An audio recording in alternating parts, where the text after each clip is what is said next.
الحمدللہ رب العالمین والصلاة والسلام علی محمد الامین اللہ من الشیطان الرجیم بسم اللہ الرحمن الرحیم۔ اب میں ایک دوسری کیٹیگری لے رہا ہوں۔ یہ جو قرآن ہے میں نے پہلے بھی عرض کیا تھا کہ ہم بات کو بہت طویل اتناب کے ساتھ، اتناب کا مطلب ہوتا ہے چیز کو بہت پھیلا دینا، آپ کے ساتھ بیان کرتے ہیں۔ ہم اپنے جملوں کو ترتیب دیتے ہیں، اور یہ موجودہ زمانے کا ذوق ہے کہ سامع کو کم سے کم زحمت کرنی پڑے۔ یعنی جیسے جیسے دنیا آگے بڑھ رہی ہے تو تمام زبانوں میں یہ چیز آتی جا رہی ہے، اور یعنی پچھلے 800-700 سال سے یہ سفر جاری ہے کہ بات اس طرح سے کی جائے کہ جو کچھ ہم کہہ رہے ہیں سامع کو اس میں کم سے کم زحمت اٹھانی پڑے۔ آپ جس کو میں کہا کرتا نا کہ ہندی کی چندی کر کے بات بیان کریں، یہ طریقہ ہے، یہ آج کا ذوق یہ ہے۔ قدیم عربوں کا اور عبرانیوں کا اور قدیم ویدوں کے زمانے کا یہ ذوق نہیں ہے۔ وہ کہتے ہیں کہ اگر آپ کسی مدعا کو بیان کرنے کے لیے زیادہ الفاظ استعمال کیے ہیں تو آپ اصل میں سامع کی ذہانت پر طنز کر رہے ہیں۔ یعنی وہ ذہین ہے، آپ اتنی بات کہیے نا جتنی یعنی بس پہنچ گئی۔ اب ہم کہتے ہیں نہیں، بات کو واضح کیجئے اور بیان کیجئے، اس کو پورے مقدمات قائم کر کے سمجھائیے۔ یہ ہمارا لکھنے کا بھی انداز ہے، ہمارا بولنے کا بھی انداز یہی ہے، اور یہ چیز بہت عام ہو گئی ہے۔ لیکن اب دیکھیے اس سے کیا مصیبت پڑتی ہے۔ یہ قرآن مجید کی ایک آیت ہے، سورہ بقرہ، آپ کے پاس قرآن ہوگا، سورہ بقرہ کی 189 آیت ہے، یہ 179۔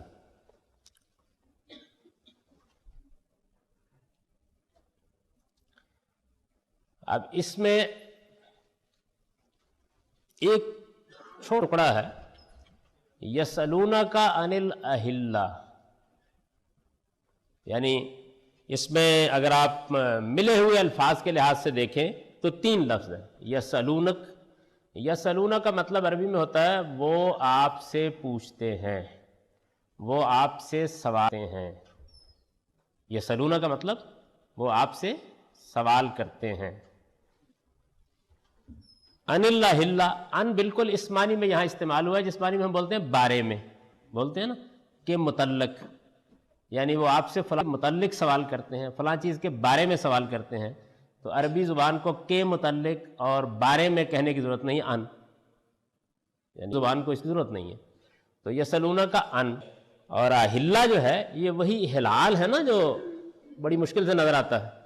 پوری رویت ہلال کمیٹی بیٹھتی ہے اور کئی دوربینیں لگاتے ہیں تو پھر کہیں نظر آتا ہے، اور پھر بھی نظر نہیں آتا پشاور میں، ہر سال مصیبت پڑی ہوتی ہے۔ ہلال، تو اس ہلال کی جمع ہے اہلہ، یعنی عربی زبان میں ہلال پہلے دن کا چاند، اور اس کی جمع کیا بنی؟ اہلہ۔ اور یہ جو یسألونک کا عن الأہلہ میں الف لام ہے، یہ عربی میں ایسے ہوتا ہے جیسے دی بولتے ہیں انگریزی میں آپ، یعنی یہ ایسے ہی ہے، جیسے انگریزی میں دی ہے ایسے عربی زبان میں الف لام لگ جائے گا۔ الأہلہ جب آپ بولتے ہیں ال، تو اس کا مطلب ہے دی لگا دیا آپ نے، اور یہ عربی الفاظ ہی پر لگانا چاہیے، دار الماہی پر نہیں لگانا چاہیے۔ پیر دار الماہی، ماہی فارسی زبان کا لفظ ہے، بھائی وہ ال کیسے ہو گیا، یہ سمجھ میں نہیں آتا۔ میں پچھلے دنوں، میرا نام ویسے ہی بہت فضول ہے، بہت سے لوگوں نے رکھا ہوتا ہے، پچھلے دنوں ایک بازار میں سے گزرا، میں نے الجاوید جنرل اسٹور، بھائی اس ال کی یہاں کیا، میں نے یہ بھی جاوید، اور وہ الجاوید ہمارے ہاں لوگ، آپ نے سنا المشہور لال کو کی برفی، المشہور، کیسی تکلیف دہ صورتحال ہے۔ المشہور، بھائی اس یہاں تو یہ عربی زبان کا دی ہے جس کی کوئی ضرورت نہیں ہوتی، اردو زبان میں اس کو لگانے کی ضرورت نہیں ہے۔ اردو زبان میں اگر ہمیں یہ بیان کرنا ہو یعنی دین ہو تو اردو زبان کا طریقہ یہ ہے کہ کچھ نہیں لگاتے، اور ہٹانا ہو تو کوئی یا ایک بولتے ہیں۔ میں ایک آدمی سے ملا، یہاں کوئی نہیں ہے، یہاں کوئی آدمی نہیں ہے، تو اب اس پہ الف لام ختم ہو گیا، یہاں لگ گیا ہے، یعنی اردو زبان کا طریقہ یہ ہے، تو عربی میں الف لام اس کے لیے. تو اب آپ کی سمجھ میں یہ آ گیا کہ یہ سلونک عن الرحلہ. اب دیکھیے مسئلہ کیا ہوا. مسئلہ یہ ہوا ہے کہ اس کا اگر بالکل آپ ایسی ترجمہ کر دیں جیسے کہ الفاظ ہیں، تو مطلب یہ بنے گا کہ وہ تم سے ہلالوں کے بارے میں پوچھتے ہیں. بھائی ہلالوں کے بارے میں کیا پوچھنا تھا انہوں نے؟ یعنی اس کا دین سے کیا تعلق ہے؟ کیا چیز ہے؟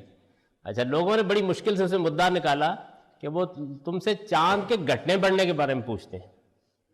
بھائی ہلال تو ہلال ہوتا ہے نا، یا تو پھر آپ چاند کہیے نا وہ گھٹتا بڑھتا ہے.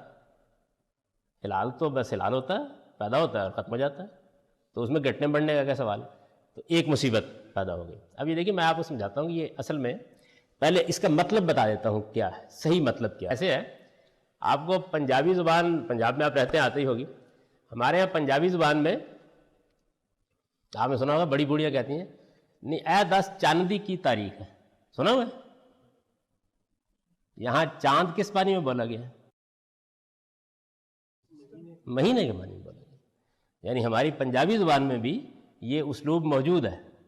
ہم چاند، آسمان پر چمکنے والے چاند کے معنی میں ہی بولتے ہیں. چند ورگ ہے، بے شک یعنی ناک پوچھنے کی مہلت نہ مل رہی ہے، لیکن بہرحال وہ ہر بیٹا جو ہے وہ چاند کی طرح ہی ہوتا ہے. تو وہ جو چند ورگا پتر ہے اس میں چاند وہی ہے. اور جب بولتے ہیں کہ چاندی کی تاریخ ہے یا چاندی 7 تاریخ میں منڈے دی شادی کریں گے بولتے ہیں نا، تو یہاں کیا ہوتا ہے مہینہ، کیونکہ قمری مہینے جو ہے نا وہ چاند کے حساب سے ہیں. تو یہ وہی زبان کا مسئلہ ہے کہ بعض اوقات لفظ چاند کے لیے بولا گیا، چاند سے قمری مہینے وجود میں آئے، اور پھر اس کے بعد اس کے اندر سے چاند کا مدعا نکل گیا اور مہینہ رہ گیا. یعنی یہ زبان اسی طرح ٹریول کرتی رہتی ہے اور اس میں لفظ جو ہے وہ ایسے ہی آگے بڑھتے رہتے ہیں. تو عربی میں بھی ایسے ہی ہوتا ہے کہ ہلال کا لفظ جو ہے یہ جیسے ہلال کے لیے بولا جاتا ہے ایسے ہی مہینے کے لیے بولا جاتا ہے. اور جب خاص طور پر جمع استعمال ہو رہا ہو تو بولا ہی مہینے کے لیے جاتا ہے، اس لیے کہ ہلالوں. اچھا، یہ بھی وہی لفظ کا مسئلہ ہے، یعنی جو بھی میں نے دیا نا، لیکن اس وقت میں چونکہ اس کیٹیگری کو بند کرا 10 اس کی مثالیں ہیں. یعنی یہاں بھی وہی ہوا ہے کہ ہلال کا لفظ جو ہے وہ چاند کے معنی میں تو ہر لغت میں لکھا ہوا ہے، لیکن یہ کہ وہ ایسے ہو جاتا ہے اس قدیم زبان میں، یہ چونکہ معلوم نہیں، تو پھر وہ چاند کا گھٹنا بڑھنا ایک مصیبت پڑ گئی جیسی بھی پڑ گئی. اچھا، یسألونک عن الحلہ. اب عربی زبان کا ایک اور میں اس کو بتاؤں گا آپ کو بعد میں، وہ بھی ایک قسم ہے پوری جو زیر بحث آنی ہے. یہ جو الف لام اس کے اوپر لگ گیا ہے، وہ تم سے کچھ خاص مہینوں کے بارے میں پوچھتے ہیں. اس نے یہ چیز پیدا کر دی ہے اس کے اندر. یہ کون سے خاص مہینے ہیں جن کے بارے میں پوچھا جا رہا ہے؟ یہ آیت کو آگے پڑھیں تو معلوم ہوتا ہے کہ یہ اصل میں حرام مہینے ہیں جن میں جنگ و جدال ممنوع ہے. اچھا، اب آپ اس لحاظ سے اس کا ترجمہ کیجئے.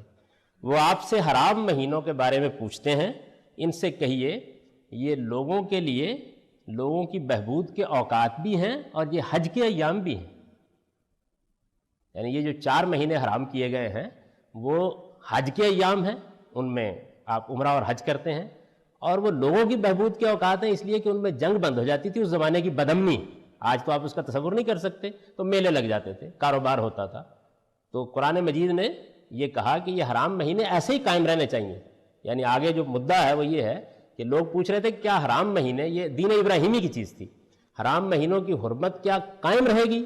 تو قرآن نے کہا کہ ہاں قائم رہے گی، اور آگے اس کی پوری بحث ہے. وہ آپ دیکھیں گے کہ جیسے جیسے آپ آگے پڑھتے جائیں گے تو یہ بات بالکل کھل جائے گی. آگے دیکھیے ذرا سا آگے جائے الشہر الحرام بالشہر الحرام والحرمات قصاص، یعنی وہ کھل گیا ہے، آگے جا کے معلوم ہو گیا کیا ہے. اچھا، اب یہ جو زبان ہے اس میں سوال نقل کرنے کا طریقہ یہی ہے. یعنی قرآن کی جو زبان ہے اس میں، اس کو میں نے جس کیٹیگری میں بیان کیا وہ یہ ہے کہ یہ اصل میں بہت سے موقعوں کے اوپر اتناب کو پسند نہیں کرتی، ایجاز اور اجمال کو پسند کرتی. ایک قرآن کی سننے والا آدمی یہاں یہ بات پوری نہیں کہے گا بلکہ ایسے ہی اس کو بیان کرے گا، آپ جواب سے سمجھیں گے کہ اصل میں مرو گے. دیکھیے اس کو آپ ایسے دیکھیے کہ آپ کسی چیز کو کوٹ کر رہے ہیں نا، تو آپ نے بیان کرنا ہے کہ انہوں نے مجھ سے یہ پوچھا تھا کہ اگر پانی جگ میں بھرا ہوا ہو تو کیا اس سے فصل کو سینچا جا سکتا ہے؟ تو جب انہوں نے یہ پوچھا تو میں نے جواب دیا. ہم ایسے بولتے ہیں نا, تو وہ کہیں گے انہوں نے کے بارے میں پوچھا تھا. اب جگ کے بارے میں کیا پوچھا تھا بھائی؟ جواب سے آپ کو معلوم ہوگا کہ اس سے کوئی کھیتی سینچنا مقصود تھا اور وہ زیر بحث تھی. یہ طریقہ ہے اس زبان کا. تو ایک پوری کی پوری کیٹیگری یہ ہے. اس کے نتیجے ایک مسئلہ تو یہیں پیدا ہوا ہے. یعنی آپ اس میں نکال کے دیکھیں گے جب تفسیریں تو آپ کو معلوم ہوگا کہ بڑی الجھن پیدا ہوگی لوگوں کے لیے کہ یسألونک عن اللہ کا مطلب کیا ہے؟ چاند کے گھٹنے بڑھنے کے بارے میں سوال کیوں کیا گیا؟ یہ دینی سوال تو ہے ہی نہیں. کیا یعنی کوئی فلکیاتی سوال کر دیا تھا لوگوں نے؟ اگر تھا تو قرآن نے اس کو کیوں موضوع بحث بنایا؟ لیکن اگر آپ اس کو آگے سے دیکھیں گے تو معلوم ہوگا کہ اصل میں یہاں پہ چاند کا گھٹنا بڑھنا یا ہلال زیر بحث نہیں ہے، بلکہ قمری مہینے میں اور اس میں بھی خاص طور پر حرام مہینوں کے بارے میں سوال کیا جا رہا ہے. اور وہ جو یہ خاص طور پر اس طرح سوال نقل کرنے کا طریقہ ہے یہ اب نہیں ہے. یہ قرآن مجید کے بعد کم و بیش یعنی پہلی صدی میں ختم ہو گیا یہ طریقہ. قرآن مجید میں بہت سے سوالات نقل ہوئے. یعنی ہوتا یہ ہے کہ بعض اوقات سورہ نازل ہو رہی ہے، لوگ درمیان میں سوال کرنا شروع کر دیتے ہیں. اب وہ اسی طریقے سے نقل کرتا جائے. یسألونک ماذا ینفقون، وہ تم سے پوچھتے ہیں کہ کیا خرچ کریں، وہ تم سے پوچھتے ہیں کہ یہ، تم سے پوچھتے ہیں وہ. اچھا اس میں جو سوال ہے وہ ہوگا یعنی بالکل اجمال کے ساتھ دو جملوں میں، دو لفظوں میں، ایک لفظ میں بات بیان کر دی جائے. اور اگر آپ اس کو یعنی اس طرح نہیں سمجھتے، اس زبان کا یہ ذوق نہیں رکھتے، تو پھر کیا ہوگا کہ بعض اوقات آپ سوال بالکل غلط متعین کر لیں گے. نتیجہ کیا نکلے گا؟ نہ سوال سمجھ میں آئے گا نہ جواب سمجھ میں آئے گا. دونوں چیزیں خلط وبس کا شکار ہو جائیں گی. چنانچہ آپ اس کی تفسیر کے تو آپ کو معلوم ہوگا کہ یہی حادثہ ہو گیا ہے. یعنی نہ سوال سمجھ میں آیا ہے، اور جب سوال سمجھ میں نہیں آیا تو پھر جواب بھی سمجھ میں نہیں آیا. تو یہ بھی اس زبان کا ایک خاص طریقہ ہے جس میں یہ اجمال پیدا کرتی. اسی کی ایک بڑی نازک صورت یہ ہے، اسی اجمال کی، یعنی بات نہیں جو کرنی اطمینان کے ساتھ جیسے ہم کرتے ہیں، تو اس کی ایک بڑی نازک ہے. دیکھیے میں اس کو سمجھانے کے لیے اس بات کو پہلے آپ کو ایک چھوٹی سی مثال دوں. ہم اپنی اردو زبان میں کہتے ہیں یہ کتاب ہے. اچھا یہ کتاب ہے، ہم نے کتنے الفاظ بولے؟ 3. یہ کتاب، اس میں سے یہ بتا رہا ہے کہ مجھے کسی چیز کی طرف اشارہ. کتاب وہ چیز ہے جس کی جانب اشارہ کرنا ہے. اور ہے کیا ہے؟ ہے اصل میں یہ اور کتاب کے تعلق کو بیان کر رہا ہے. اس کو فنی اصطلاح میں کہتے ہیں یہ اسم اشارہ اور اس کے مشار الیہ کا اسناد بیان کر رہا ہے. ٹھیک ہے بھائی، تعلق بیان کر رہا ہے. وہ میرے استاد مولانا امینا سے نسمار ہو گئے تو میں ڈاکٹر کو لے کے گیا ان کے پاس. تو اب ڈاکٹر صاحب جو بیچارے تو ڈاکٹری صاحب تھے نا، جو آج کل کے ڈاکٹر ہوتے ہیں، انہوں نے دیکھا اور پوچھا کہ مولانا کیا مسئلہ ہوا؟ تو بہت اطمینان سے کرسی بیٹھے، انہوں نے کہا دیکھیے کل شام کچھ امتلاع کی کیفیت ہو گئی، پھر استفراغ ہو گیا، اب پاؤں میں آماس محسوس ہو رہا ہے. حادثہ ہو گیا نا. یعنی مطلب کیا تھا؟ مطلب یہ تھا کہ مجھے کچھ متلی کی کیفیت ہوئی، پھر قے آ گئی اور اب پاؤں میں سوجن محسوس ہو رہی ہے. وجہ کیا ہے میں آپ کو بتاتا ہوں. آپ کہیں گے کہ یہ کیوں بول رہی ہے اردو زبان؟ آپ آج کے زمانے میں بے تکلف میڈیکل کی اصطلاحات میں گفتگو کرتے ہیں نا. انگریزی زبان کی جو اصطلاحات ہیں کسی بیماری کو بیان کرنے کے لیے وہ بے تکلف استعمال کرتے ہیں نا. یہ اصل میں طبی زبان ہے جس میں بیماری بیان ہونی چاہیے. یعنی بیماری بیان کرنے کا یہ طریقہ دور جدید کا طریقہ ہے کہ کیا آ گئی تھی اور انہوں نے کہا کہ کچھ امتلاع کی کیفیت محسوس ہوئی، پھر استفراغ ہو گیا، پاؤں میں آماس محسوس ہوتا ہے. مسئلہ ہو گیا. تو یہ میں عرض کر رہا تھا کہ یہ جو طریقہ ہے کسی بات کو بیان کرنے کا کہ آپ اس کو سمو دیتے ہیں چند حرفوں میں، چند لفظوں کے اندر اس کو سمو دیتے ہیں. یہ عربی میں جب آپ بیان کریں گے تو آپ نے کیا کیا؟ وہ اسناد تھا نا، یہ کتاب ہے. عربی زبان جو ہے یہ کسی ہے کو گوارا نہیں کرے گی، وہ کہے گی ھذا کتاب. یعنی اس نے یہ کے لیے لفظ بولا ہے، کتاب کے لیے لفظ بولا ہے. دونوں لفظوں کی پلیسمنٹ سے خود بخود ہے کا مفہوم ادا ہو گیا. ہونا یہ چاہیے نا. آپ انگریزی بولیں دس از اے بک بولیں گے نا، بھی بولیں گے، از بھی بولیں گے، یہ بھی بولیں گے، بک بھی بولیں گے. تو اتنے الفاظ میں آپ ادا کریں گے اس کو. عربی اس کو اس طرح ھذا کتاب. یہ یعنی یہ تو اب بھی یہی صورتحال ہے. میں نے صرف مثال اس لیے دی کہ آج کی زبان سے اس کی مثال دے دوں. اچھا, اب یہ ہے کہ یہ جو لفظ آپ نے بولا ھذا کتاب, یہ ایک جملہ بن گیا نا, یہ کتاب ہے. اس کو آپ نے ایک کلام کے اندر رکھ دیا اس جملے کو. تو فنی اصطلاح میں اس جملے کو کیا کہتے ہیں؟ یہ جملہ اسمیہ ہے. یعنی جملے کی بڑی دو کیٹیگریز, جملہ سمجھتے ہیں نا سینٹنس, جملے کی دو بڑی کیٹیگریز ہوتی ہیں نا. ایک فعلیہ ہوتا ہے, اس میں فعل استعمال ہوتے ہیں. وہ گیا, یہ جملہ فعلیہ ہے. میں جاتا ہوں, یہ جملہ فعلیہ ہے. تم آتے ہو, یہ جملہ فعلیہ ہے. یہ کتاب ہے, جملہ اسمیہ ہے. جملہ اسمیہ تو میرا خیال یہ ہے کہ پڑھا ہی ہوگا آپ لوگوں نے, اگر اس عمر تک پہنچتے پہنچتے یاد رہ گیا ہے تو یہ جملہ اسمیہ ہے. اب جملہ اسمیہ کو, جملہ اسمیہ جب آپ بولتے ہیں تو دیکھیے میں, تو یہ اس میں کیا پایا جاتا ہے؟ زمانہ. کون سا زمانہ ہے؟ حال. میں جاتا ہوں, میں گیا, اس میں زمانہ پایا جاتا ہے. ٹینسز ہے نا انگریزی کے جیسے بولتے ہیں, تو ان میں زمانہ پایا جاتا ہے. اسی وجہ سے مصدر کو کہتے ہیں نا انفینیٹو موڈ ہے اس کا. مطلب یہ ہے کہ وہ زمانے سے خالی ہے. جانا, اس میں کوئی زمانہ نہیں پایا جاتا. آنا, کھانا. لیکن جیسے ہی آپ اس کو فعل میں بدلتے ہیں تو آپ کہتے ہیں وہ گیا, اب یہ ماضی ہے. وہ جائے گا, یہ اب مستقبل ہے. ھذا کتاب, یہ کتاب ہے. اس کے اندر جو قرآن کی عربی, اس میں کوئی زمانہ نہیں ہوتا کیونکہ ہے نہیں ہے نا. تو آپ اس کو کر سکتے ہیں یہ کتاب ہے, یہ کتاب تھی, یہ کتاب ہوگی. اب یہ کیسے معلوم ہوگا کہ ہے یا تھی یا ہوگی؟ کیسے معلوم ہوگا؟ دیکھیے میں آپ کو بتاؤں کیسے معلوم ہوتا ہے. یہ سورہ نور نکالیے آپ.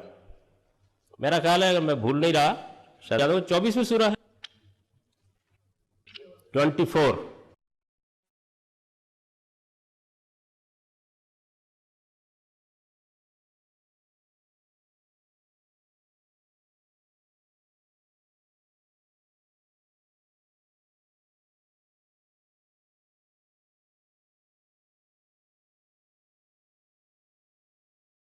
یہ دیکھیے آیت ہے 26, 26 نمبر آیت. 24 میں سورہ 26 نمبر آیت ہے. اس میں اسمیہ جملے ہیں, ایسے ہیں الخبیثات للخبیثین, بدکار مردوں کے لیے بدکار عورتیں ہیں. والخبیثون للخبیثات, اور بدکار عورتوں کے لیے بدکار ہیں. والطیبات للطیبین, پاکیزہ عورتوں کے لیے پاکیزہ مرد ہیں. والطیبون للطیبات, پاکیزہ مردوں کے لیے پاکیزہ عورتیں ہیں. ایسا تو نہیں ہوتا بھائی دنیا میں ہے. یہاں تو نوح کے گھر میں اور فرعون کے گھر میں ایسا تو نہیں ہوتا تھا. تو یہ کیا مطلب ہے؟ اچھا دیکھیے میں تھوڑی تبدیلی کر رہا ہوں. بدکار عورتیں بدکار مردوں کے لیے ہوں گی. کب ہوں گی؟ قیامت میں. ٹھیک ہو گیا نا بھائی, وہاں تو ہوں گی. نیک مرد نیک بیبیاں ہوں گی. اس سے آپ اپنے مستقبل کا اندازہ کر لیں.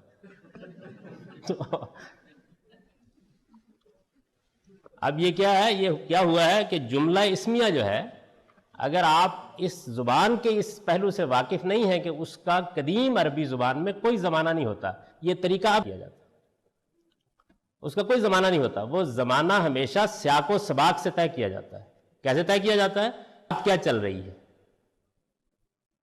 یہ ہو سکتا ہے. جی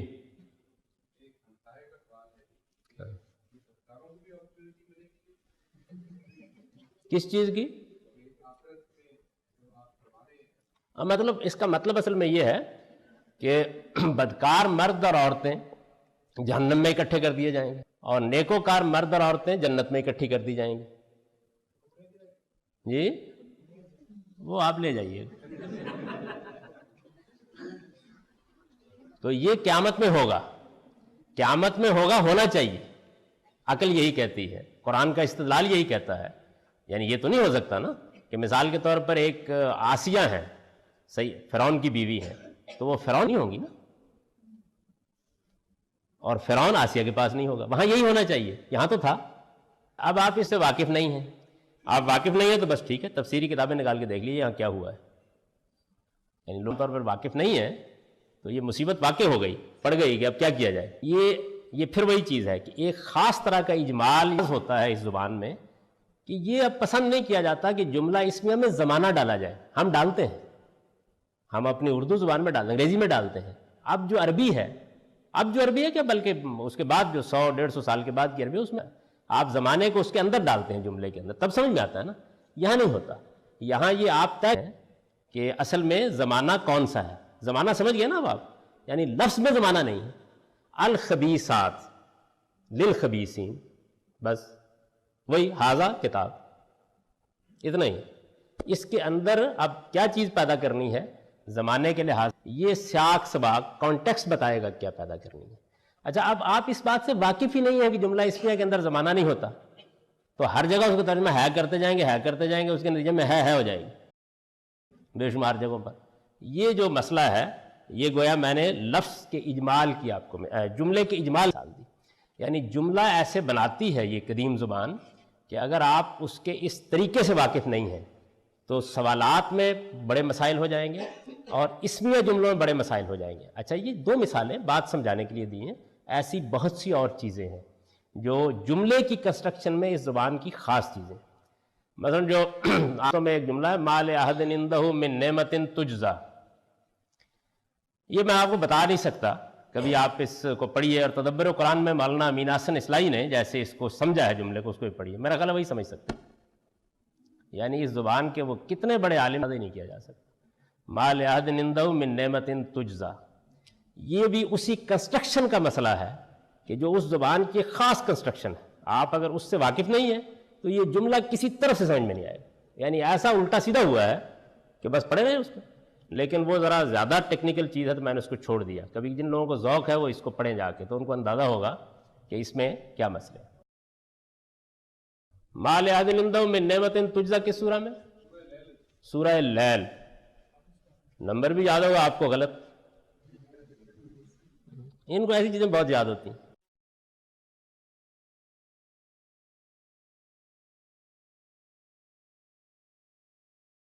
میں نے جو بات واضح کرنے کی کوشش کی دوسری کیٹیگری میں وہ یہ ہے کہ یہ جو قدیم زبان یہ اپنے اندر ایجاز یا اجمال کے بعض ایسے اسلوب رکھتی ہے کہ جس کے نتیجے میں کچھ سے کچھ ہو جاتا ہے، یعنی اب جو آدمی اس کو نہیں جانتا وہ اس کے اوپر ایک فلسفہ پورا بیان کرے گا کہ کیسے بدکار عورتیں دنیا میں بھی بدکار مردوں کے لیے، یعنی اس سے ایسے مسئلے پیدا ہو جائیں گے، حالانکہ وہ زبان کا سادہ سا اصول ہے کہ وہاں پہ، اور آپ آگے کی آیت پڑھیں گے تو واضح ہو جائے گا کہ سیاق و سباق میں بالکل متعین ہے کہ اس کا زمانہ یہ نہیں ہے، وہ اصل میں آگے کی بات ہے۔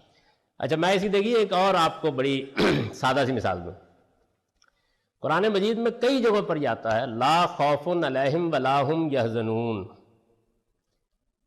نہ ان پر کوئی خوف ہے اور نہ وہ غم زدہ ہوتے ہیں، نہ ان پر کوئی خوف ہے اور نہ وہ غم زدہ ہوتے ہیں، یہ اہل ایمان کی تعریف بیان کی گئی ہے۔ اچھا، یہ تو مطابق واقعہ نہیں، یعنی انسان کی زندگی کا تو حال یہ ہے کہ زندگی کیا ہے، حسرتوں کا مزار یا پھر اندیشہ ہے دور و دراز، یہی ہے، یعنی زندگی تو ہے ہی یہی کہ یا تو آپ اس صورتحال سے دوچار ہوتے ہیں کہ کاش ایسا کیا ہوتا، کاش ایسا ہوا ہوتا، اور یا اس میں ہوتا ہے کاش ایسا ہو جائے، یہی زندگی ہے ساری کی ساری، کچھ ماضی کے پچھتاوے ہیں، کچھ مستقبل کے اندیشے ہیں، انہیں میں آدمی زندگی بسر کرتا ہے۔ اچھا، اب اس کے بعد انہوں نے کہا کہ اولیاء اللہ جو ہے ان سے یہ چیز ختم ہو جاتی ہے، کیسے ختم ہو جاتی؟ تو یہ اصل میں دیکھیے بات کیا ہے، یہاں یہ ہے کہ جملے ایک فعلیہ ہے اور ایک اسمیہ ہے، تو جو فعلیہ جملہ ہے اس میں بھی وہی، خیر وہ چیز تو ابھی تک اس زبان میں چلی آ رہی ہے، اور وہ چیز یہ ہے کہ جو اس میں حال کا فعل ہوتا ہے، جیسے وہ جاتا ہے، یہ اصل میں فعل ایک ہی ہوتا ہے، جاتا ہے اور جائے گا کے دونوں معنوں میں استعمال ہو رہا ہوتا ہے۔ تو یحزنون تو آسانی سے چلا جائے گا کیونکہ وہ فعل ہے، وہ چلا جائے گا، وہ غمزدہ نہیں ہوں گے۔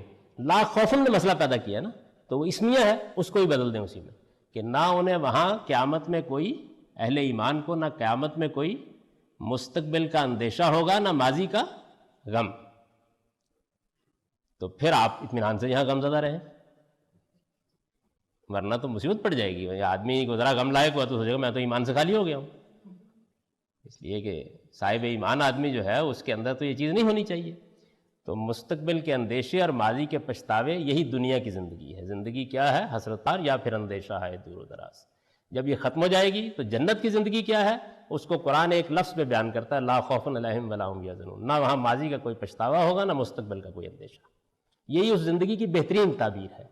لیکن اگر آپ اس اسلوب سے واقف نہیں ہیں تو اس میں سے اولیاء نکلیں گے، اولیاء سے تصوف نکلے گا، پھر وہ غم اور خوف سے بالاتر ہو جائیں گے، اور آپ ساری زندگی اسی مصیبت میں رہیں گے کہ میں کیوں غم کرتا ہوں، مبتلا ہوتا ہوں۔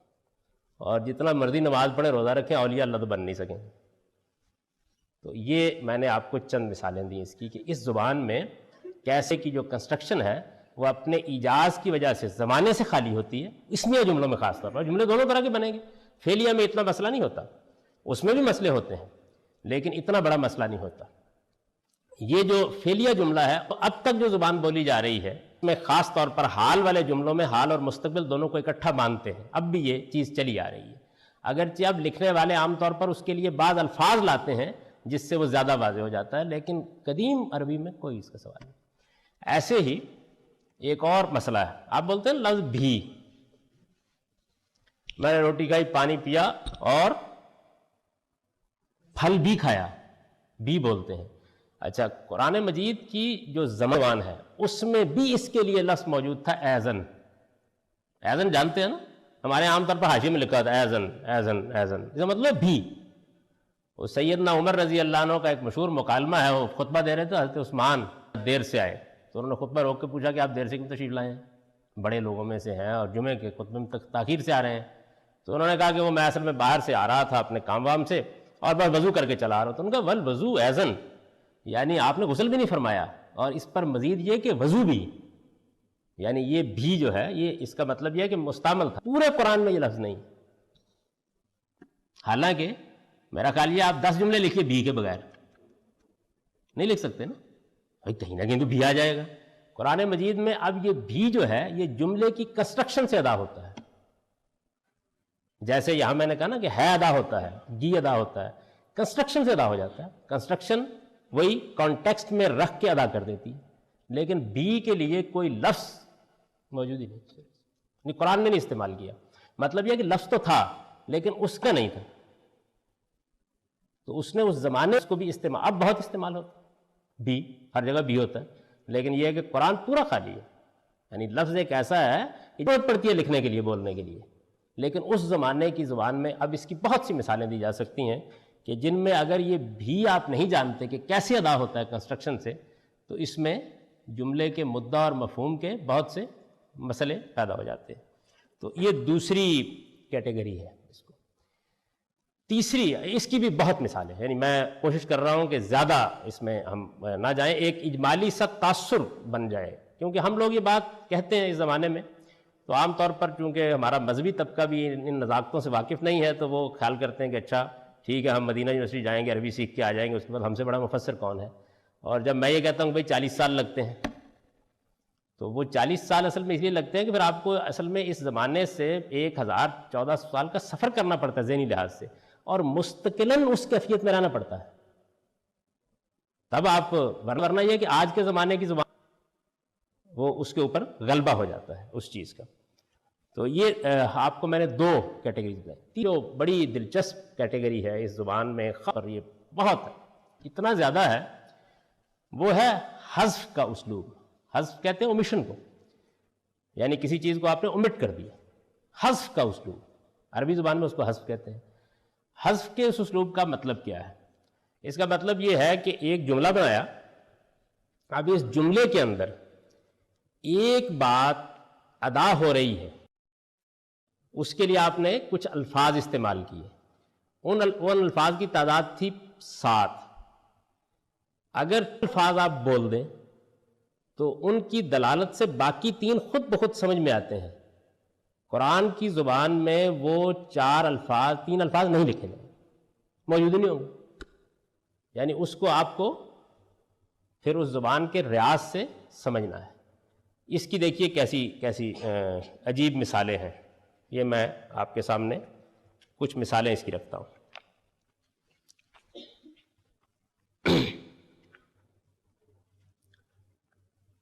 ابھی میں نے آپ کو بتایا کہ عربی میں جب کہتے ہیں نا کہ وہ جاتا ہے، مثلا اردو جملے کو عربی میں کرنا تو کہیں گے یذهب. عربی کو بس اتنی ضرورت ہوتی ہے، یعنی وہ جاتا ہے، اس کو عربی میں کہیں گے یذهب. وہ مارتا یضرب، وہ بولتا کہیں گے یتکلم. یعنی یہ عربی کا پورا جملہ بن گیا. یتکلم وہ بولتا ہے، اتکلم میں بولتا ہوں. تو اس کے اندر ہی زمانے پیدا ہوتے جائیں گے. ایک الف یہ تبدیل کرتے جائیں گے آپ، نتکلم ہم بولتے ہیں. یہ عربی زبان کا ایک فعل ہے، ورب ہے ایک، جس میں آپ حال کے مفہوم کو ادا کرتے ہیں. اگر یہ کہنا ہو، یعنی یہ ٹینس بولنا ہو کہ وہ جاتا تھا، تو عربی میں کہیں گے کانا یفل، کانا یذهب، وہ کرتا تھا. یعنی وہی یفل یذهب تھا، تو اس شروع میں کیا کریں گے، کانا ایک لگا دیں گے. یعنی وہ عربی والا کانا لگائیں گے، تو وہ لگا دیں گے. ہمارے یہاں مصیبت کانا ایک آنکھ سے محروم ہوتا ہے، اور یا کانا ہوتا ہے جسے قلم بناتے ہیں. تو عربی میں یہ کانا فعل کے شروع میں لگا دیتے ہیں. تو کانا یذهب، وہ جاتا تھا یا جایا کرتا تھا، اس کو بیان کر دے گا. اب یہ دیکھیں نا کہ کیا فعل کیا بنا، وہ جاتا ہے، وہ جاتا تھا، کانا یذهب. وہ مارتا ہے یضرب، وہ مارتا تھا، کانا یضرب. وہ کرتا ہے یفل، وہ کرتا تھا، کانا یفل. قرآن کی زبان میں اگر جملے کی ساخت خود بتا رہی ہے کہ جاتا ہے نہیں ہے، جاتا تھا ہے، تو کانا اومٹ کر دیں گے. یعنی یفل ہوگا اور مطلب ہوگا جاتا تھا، یذهب ہوگا اور مطلب ہوگا جاتا تھا. یعنی یہ نتیجہ نکلے گا. تو کیا ہوا، یعنی ایک ٹینس کے اندر ہیڈ بن تھا، آپ نے اڑا دیا، اور کہہ رہے ہیں صرف گوئنگ سے مطلب. یہ حذف کی ایک صورت ہے. اور اس میں دیکھیے بڑی مشہور آیت ہے. یہ ہے کہ سورہ انعام میں ہے یہ، وَكَذَلِكَ نُرِي إِبْرَاهِيمَ مَلَكُوتَ السَّمَاوَاتِ وَالْأَرْضِ. اس کا بالکل ٹھیک ترجمہ کر دیجئے لفظوں کے لحاظ سے. ترجمہ یہ ہوگا، اسی طرح ہم ابراہیم کو زمین و آسمان کی بادشاہی دکھاتے ہیں. بھائی ابراہیم چلے گئے، تو اب یہ ہے کہ فرض کیجئے کہ آپ اس اسلوب سے واقف نہیں، تو نتیجہ یہ نکلے گا کہ ابراہیم اس وقت 7ویں آسمان پہ زندہ ہیں. قصہ یہ ہے کہ اس وقت بھی بادشاہی دکھانے کے لیے فلم چل رہی ہے اور دیکھ رہے ہیں. تو اگر آپ اس روپ سے واقف ہیں تو اس کا مطلب اصل میں یہ ہے کہ نوری فعل ہے، نوری دکھاتے ہیں. جیسے میں نے ابھی بولا نا، یذهب جاتا ہے، اس کے شروع میں ایک کانا اومٹ کر دیا. تو اگر آپ اس زبان سے واقف ہیں تو آپ ترجمہ کریں گے اسی طرح ہم ابراہیم کو زمین و آسمان کی بادشاہی دکھاتے تھے. مسئلہ حل ہو گیا نا. تو یہ کبھی کبھی، یہ دیکھیے ایک مثال ہے اس کی اومیشن کی، یعنی اس طریقے سے اومٹ کر دیں گے اس زبان میں. یہ اتنا زیادہ ہے کہ بس آپ کیا کہیں. اچھا، اسی کی ایک دوسری مثال دیکھیے. پہلے میں اردو میں آپ کو دیتا ہوں. آپ بولتے میں نے روٹی کھائی اور پانی پیا، بولتے ہیں نا، میں نے روٹی کھائی اور پانی پیا. گھوڑے نے پانی پیا اور چارہ کھایا. ایک چیز کیا ہے پانی، دوسری چیز کیا ہے چارہ. ایک چیز کیا ہے روٹی، ایک چیز کیا ہے پانی. پانی کے لیے ہماری زبان میں کیا ہے پیا، اور روٹی کے لیے کیا ہے کھایا. اچھا، اس قدیم زبان میں یہی جملہ بولا جائے گا اور جملہ یہ بن جائے گا، لٹرلی جملہ یہ بن جائے گا، میں نے روٹی اور پانی کھایا. یعنی اس زبان میں کیا ہوا کہ بھائی کھایا کا فعل روٹی کے لیے موزوں تھا، بول دیا گیا. وہ کہتے ہیں پانی کے لیے خود سمجھ لو کہ پیا ہی تو ہوگا اور کیا ہوگا. یعنی پانی کے لیے آپ خود سمجھ لیں. یہ بہت عام ہے. اچھا، آپ اس سے واقف نہیں ہیں تو جملہ آپ کی گرفتی میں نہیں آئے گا. یعنی بعض جگہوں پر تو چلیے آپ نے روٹی کھانی ہے، پانی پینا ہو جائے گا کچھ نہ کچھ، بعض جگہوں پر گرفت میں نہیں آئے گا. چنانچہ دیکھیے یہ 59 سورہ ہے، اس کی 9 نمبر آیت ہے۔ 59 حشر ہونی چاہیے نا، 58 غالباً مجادلہ ہے۔ اس میں قرآن کی آیت ہے والذین تبوؤا الدار والایمان من قبلہم، یعنی اس میں 2 لفظ استعمال ہوئے، دار گھر اور ایمان ایمان، اور ان کے لیے جو فعل استعمال ہوا ہے وہ جیسے آپ بولتے ہیں ٹھکانہ بنایا، محکم کیا گھر کو، ایک ہی استعمال ہو گیا۔ جو دار کے لیے تو بالکل موضوع ہے، گھر کے لیے بالکل موضوع ہے۔ آپ گھر میں گیا یا گھر کو محکم کیا یا گھر کی بنیادیں اٹھائیں تو وہاں کے لیے بالکل موضوع ہے، لیکن ایمان کے لیے موضوع نہیں ہے۔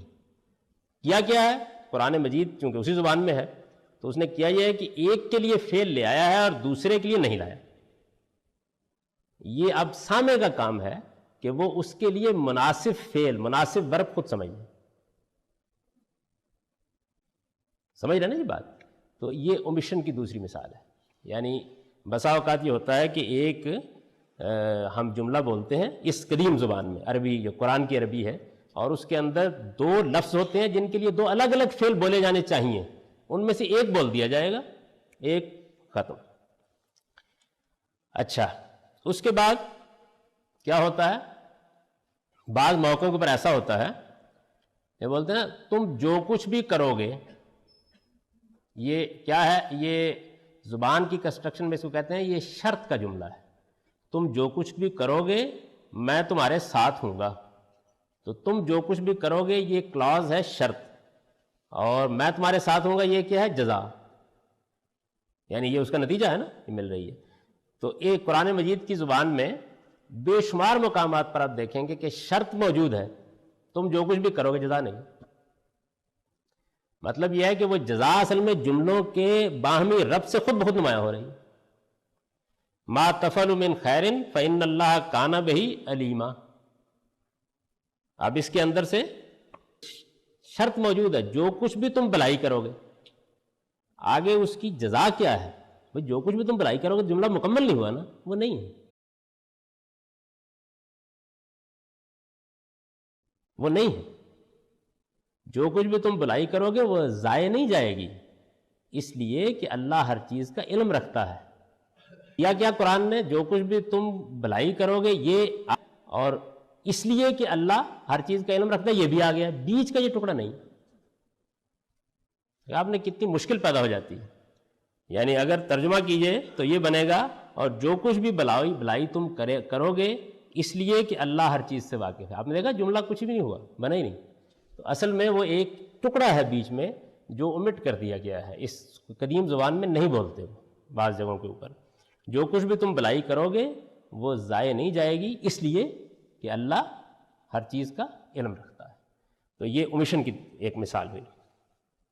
اسی طریقے سے ایک اور دلچسپ چیز یہ ہوتی ہے کہ جملہ ہے اس کے اندر سے ایک حصے کو دیکھیے کیسے اڑاتے ہیں۔ یہ آپ کے پاس جو ہے اس میں 1 نمبر صفحہ جس پہ پڑا ہوا ہے، اس میں دیکھیے سب سے اوپر ایک آیت لکھی ہوئی ہے، اور یہ ذہن میں رکھیے کہ یہ ترجمے میرے نہیں ہیں، یہ ترجمے میں نے خاص طور پر ان سے کہا تھا کہ جو آپ عام رائج ترجمہ وہ کر دیں تاکہ غلطی واضح ہو کہ مسئلہ کیسے پیدا ہوتا ہے۔ یہ دیکھیے آیت ہے وَلَهُ مَا فِي اللَّيْلِ وَالنَّهَارِ وَهُوَ السَّمِيعُ الْعَلِيمُ۔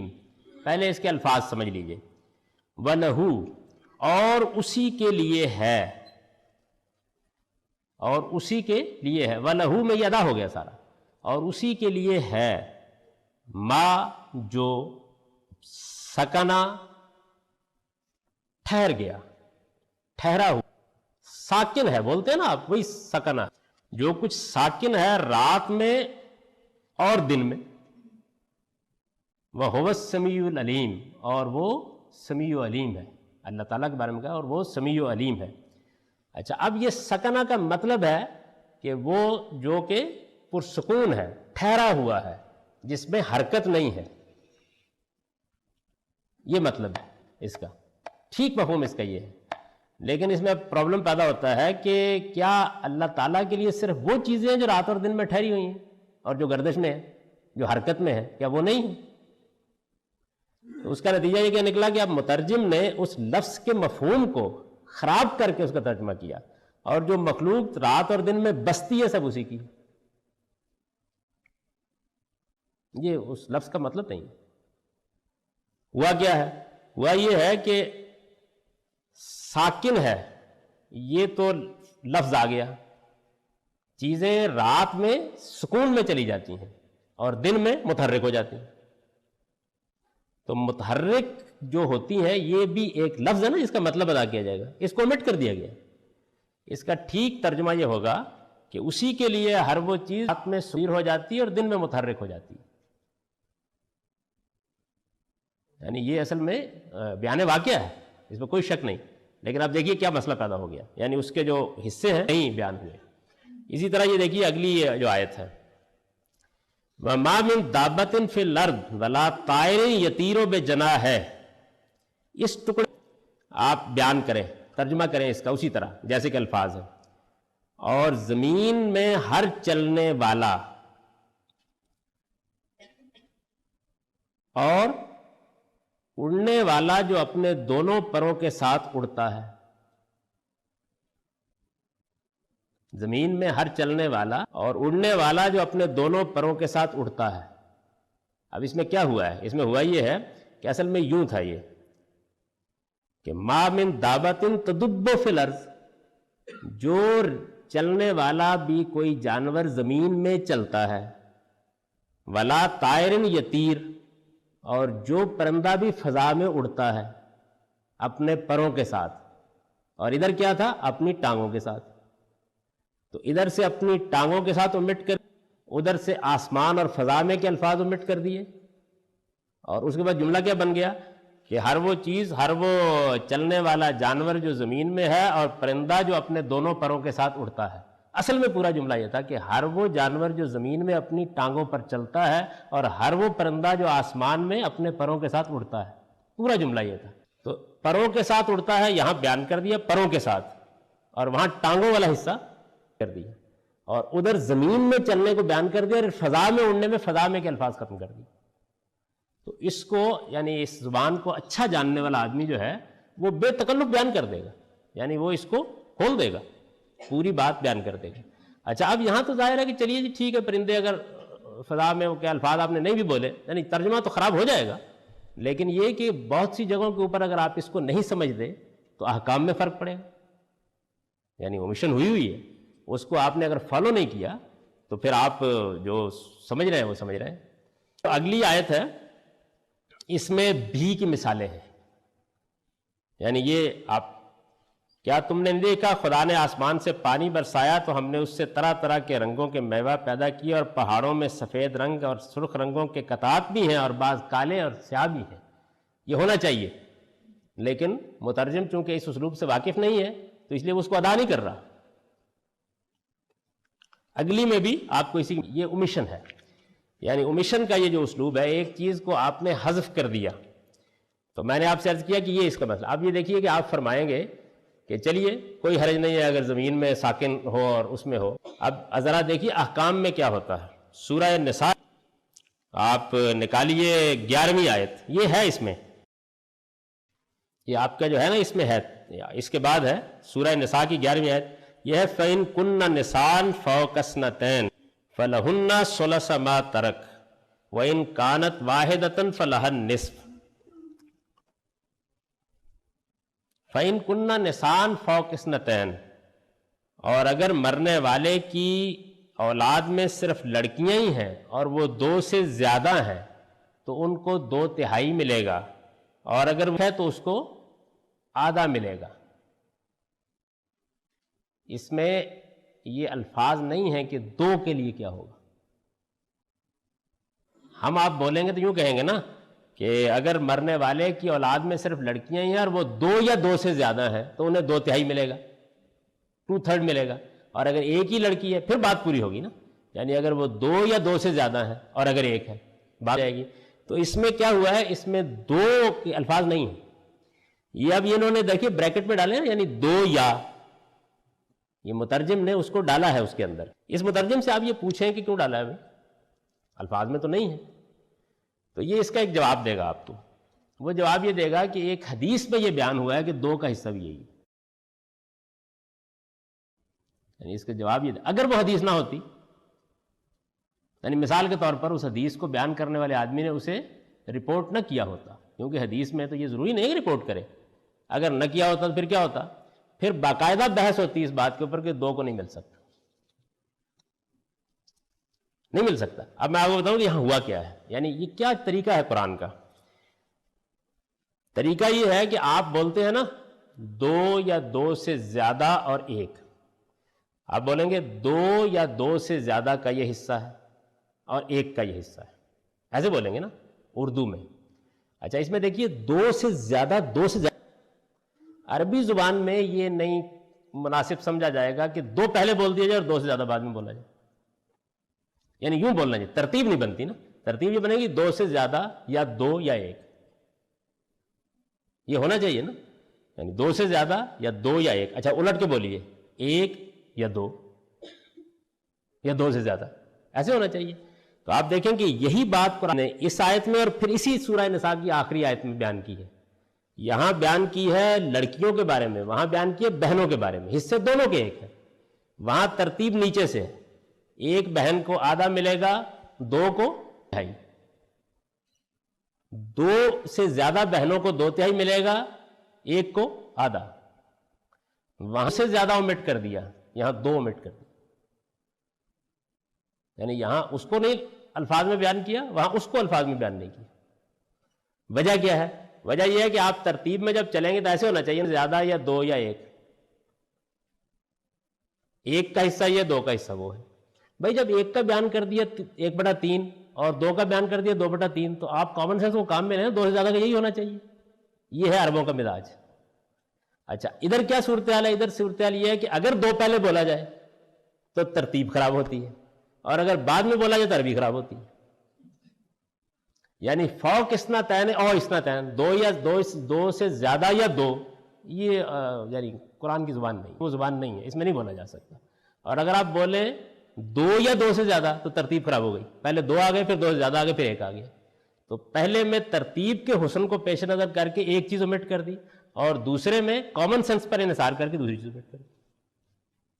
میں نے جب اس اسلوب کے اوپر لکھا 75 میں، تو بجائے سے کہ مولوی حضرات شکر گزار ہوتے تھے، وہ کہتے ہیں کیوں لکھا ہے کہ میں تو دیکھیے قرآن نے دونوں جگہ، دوسری جگہ پہ اس کو الٹا ہے ترتیب کو، ایک ہی بات کو بیان کیا، اور وہاں 2 کو بیان کیا ہے، وہاں 2 سے زیادہ کا نہیں کہا. ترتیب کے پہلے اس میں 1 کا بیان ہوا ہے، پھر 2 کا بیان ہوا ہے. وہاں ترتیب نیچے سے. آپ دونوں آیتوں کو پڑھیں گے تو یہ بات آپ پر بالکل واضح ہو جائے گی کہ کیسے یعنی نیچے کی ترتیب کا لحاظ کر کے ایک چیز omit کی ہے، اوپر کی ترتیب کا لحاظ کر کے دوسری چیز omit کر دی. اچھا اب یہ میں نے اس لیے مثال آپ کو دی کہ اس کے نتیجے میں تو کسی لڑکی یا کسی بہن کو حصے سے محروم ہو، یعنی پرابلم پیدا ہو جانا نا. لیکن قرآن کا انداز یہی. اسی طرح دیکھیں اسی میں ایک بڑی دلچسپ چیز ہے اسی اومیشن کی. جملہ قرآن کا یہ ہے کہ اگر تمہارا وارث باپ ہی ہو، مثلا اگر تمہارے وارث ماں باپ ہی ہو تو ماں کا 1/3 ہے. باپ کا کیا ہونا چاہیے؟ ایک ہی. پھر جملہ سنیے، اگر تمہارے وارث ماں باپ ہی ہے اور کوئی وارث نہیں تو ماں کا 1/3 ہے. کامن سینس کہتی ہے نا کہ باپ کا پھر 2/3 باقی ہو گیا. یہ دوسرا ٹکڑا الفاظ میں نہیں ہوگا. اچھا یہاں تو یعنی یہاں کامن سینس جو کام کر گئی، لیکن اسی آیت میں آگے جا کے کہا کہ اگر بہن بھائی ہو تو ماں کا وہی 1/6. تو اب اس میں اصل میں یہ اومیشن کر دی ہے. یعنی پورا جملہ یہ تھا کہ اگر بھائی بہن ہو تو ماں کا وہی 1/6 اور باپ کا بھی وہی 1/6 اور باپ کا بھی وہی حصہ حذف کر دیا، omit کر دیا. تو اب مصیبت یہ بن گئی کہ انہوں نے ماں کو دلایا اس صورتحال میں ماں کو دلایا 1/6 اور باپ کو دلایا 5/6، اور بحث ہو گئی مساوات مرد و زن کی. یعنی جملہ یہ تھا کہ ماں کا حصہ اگر بہن بھائی ہوں تو وہی 1/6 اور باپ کا بھی وہی 1/6 اور باپ کا بھی وہی 1/6. یہ اصل میں جملے سے نکل رہا تھا، جیسے آپ نے وہاں نکالا نا، باپ کا 2/3 نکال لیا نا، اسی طرح یہاں بھی نکل رہا تھا. لیکن اس اسلوب سے ناواقفیت کی وجہ سے یہ مسئلہ ہو گیا، اور یہ مسئلہ موجود ہے. یہ اومیشن کی مثال ہے. یعنی اومیشن کا جو اسلوب ہے حذف کر دینے کا اسلوب، اس کی سب سے زیادہ جو نازک قسم ہے، بہت ہے اس کی، یعنی یہ اتنا زیادہ ہے اس زبان میں، سب سے زیادہ نازک قسم یہ ہے کہ بعض اوقات آپ ایک بات بیان کرتے ہیں اور ہو گیا ٹائم، تو نازک قسم پر بات ختم ہو گئی.